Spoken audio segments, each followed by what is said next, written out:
गई थी। मेरे बगल में एक न्यूली वेड खड़ी हुई थी।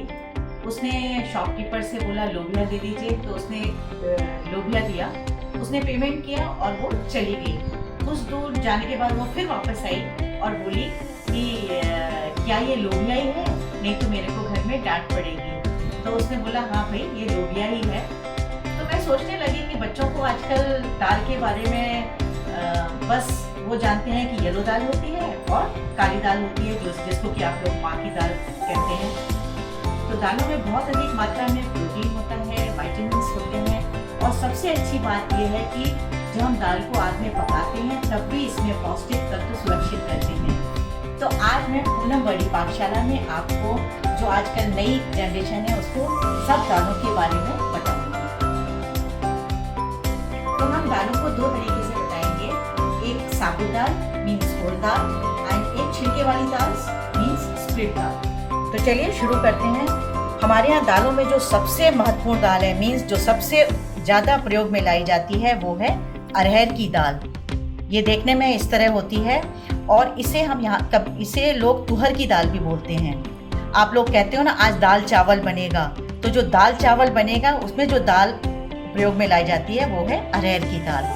एंड साउथ में इसी दाल से हम सांभर बनाते हैं। तो सेकंड नंबर पे ये मूंग की दाल आती है। ये तीन तरह की है, साबुत मूंग, छिलके वाली मूंग और धुली मूंग। साबुत मूंग को हम नॉर्मल दाल की तरह भी बना सकते हैं, लेकिन ये सबसे ज़्यादा महत्वपूर्ण ये है जब आप खाते हो अंकुरित दाल या स्प्राउटेड, तो ये इसी दाल का बनता है। ये छिलके वाली दाल है, इसको भी हम नॉर्मल तरीके से बना सकते हैं, लेकिन इसका हम चीला भी बना सकते हैं और मंगोड़ी भी बना सकते हैं, पकौड़ी भी बना सकते हैं, क्योंकि इसका छिलका इसमें हम यूज़ करते हैं जो कि बहुत ही पौष्टिक होता है। एंड ये धुली दाल है, ये तो बहुत ही ज़्यादा महत्वपूर्ण है। जब डॉक्टर बोलते हैं कि हाँ जी लाइट खाना खाना है, तो इस दाल को हम बनाते हैं, क्योंकि ये डाइजेशन में बहुत ही महत्वपूर्ण होती है और हल्की होती है। इसी दाल से हम खिचड़ी भी बनाते हैं। अब हम फेमस काली दाल पे आते हैं, जो कि मखनी दाल के नाम से भी जानी जाती है और हिंदी में इसको हम उड़द की दाल कहते हैं। ये भी तीन प्रकार में आती है, एक होती है साबुत उड़द, और ये है छिलके वाली उड़द, और ये है धुली उड़द। तो साबुत उड़द से दाल मखनी बनती है और छिलके वाली उड़द से को हम नॉर्मल तरीके से बना सकते हैं, और धुली उड़द को भी हम नॉर्मल तरीके से बना सकते हैं। साउथ में इसी दाल से डोसा, इडली और वड़ा बनाया जाता है। तो अब हम मसूर दाल पे आते हैं। ये भी दो तरीके से होती है, साबुत मसूर और धुली मसूर। साबुत मसूर ब्राउन कलर की होती है और धुली जो मसूर होती है वो पिंक कलर की होती है, लेकिन बनने के बाद ये येलो हो जाती है और इसको मलका मसूर भी कहते हैं। तो नेक्स्ट हम आते हैं चने पर।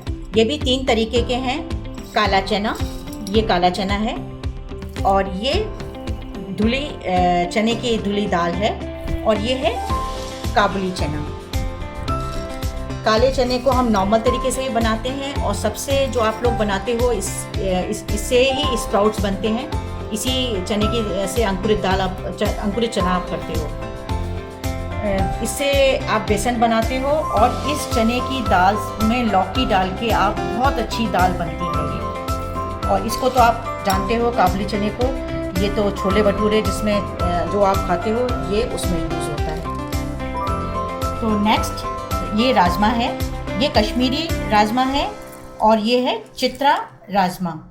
दोनों ही बहुत ही टेस्टी बनते हैं, और इस राजमा को हम अगर साबुत उड़द में मिलाएंगे तो वो मखनी दाल बनती है।